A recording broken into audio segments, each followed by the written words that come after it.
बंटी और अदृश्य चप्पल। बंटी एक चालाक लेकिन बहुत शरारती लड़का था जिसे स्कूल जाना बिल्कुल पसंद नहीं था। उसे हर बात में मस्ती सूझती थी और उसका सबसे बड़ा शौक था सबको परेशान करना। क्लास में पढ़ाई हो या टीचर की डांट, बंटी को हर बात पर मजाक सूझता।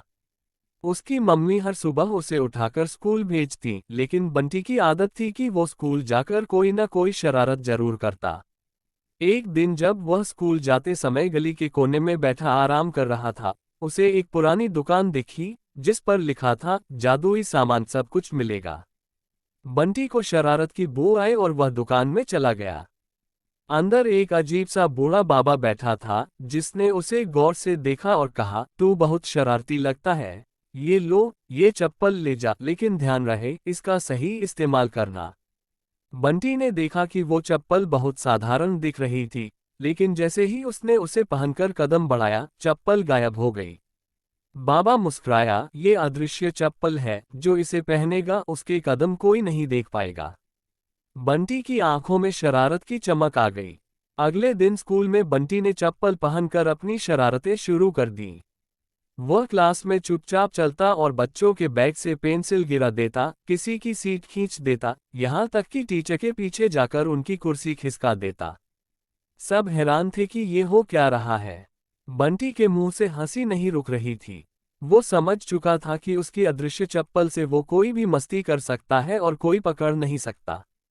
धीरे धीरे स्कूल में एक डर का माहौल बन गया।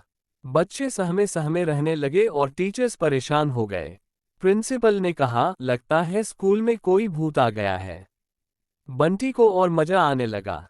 एक दिन जब बंटी ने लाइब्रेरी में जाकर किताबों को गिराया, तो वहां की बुजुर्ग लाइब्रेरियन ने कहा, ये किसी इंसान की हरकत है, भूतों की नहीं, और मुझे पता है ये कौन है।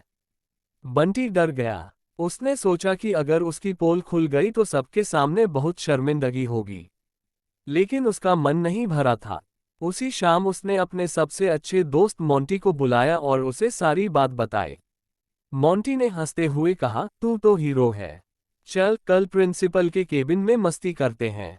अगले दिन दोनों स्कूल पहुंचे, लेकिन जैसे ही बंटी ने चप्पल पहनी और प्रिंसिपल के केबिन की ओर बढ़ा, चप्पल ने काम करना बंद कर दिया। बंटी दिखने लगा और प्रिंसिपल ने उसे रंगे हाथ पकड़ लिया। मोंटी भाग गया, लेकिन बंटी पकड़ा गया। प्रिंसिपल ने उसे डांटा और स्कूल से सस्पेंड कर दिया।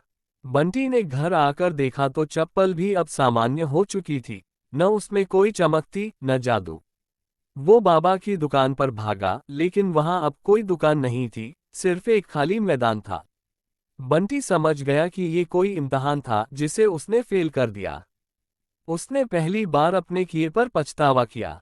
अगले दिन वह स्कूल गया, प्रिंसिपल और टीचर से माफी मांगी और वादा किया कि अब वह मेहनत से पढ़ेगा और किसी को परेशान नहीं करेगा।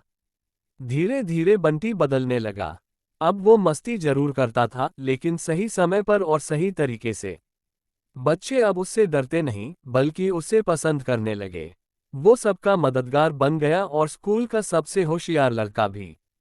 अदृश्य चप्पल तो चली गई, लेकिन बंटी को जो सीख मिली, वो हमेशा के लिए उसके साथ रह गई कि ताकत का सही इस्तेमाल ही सच्चा जादू होता है।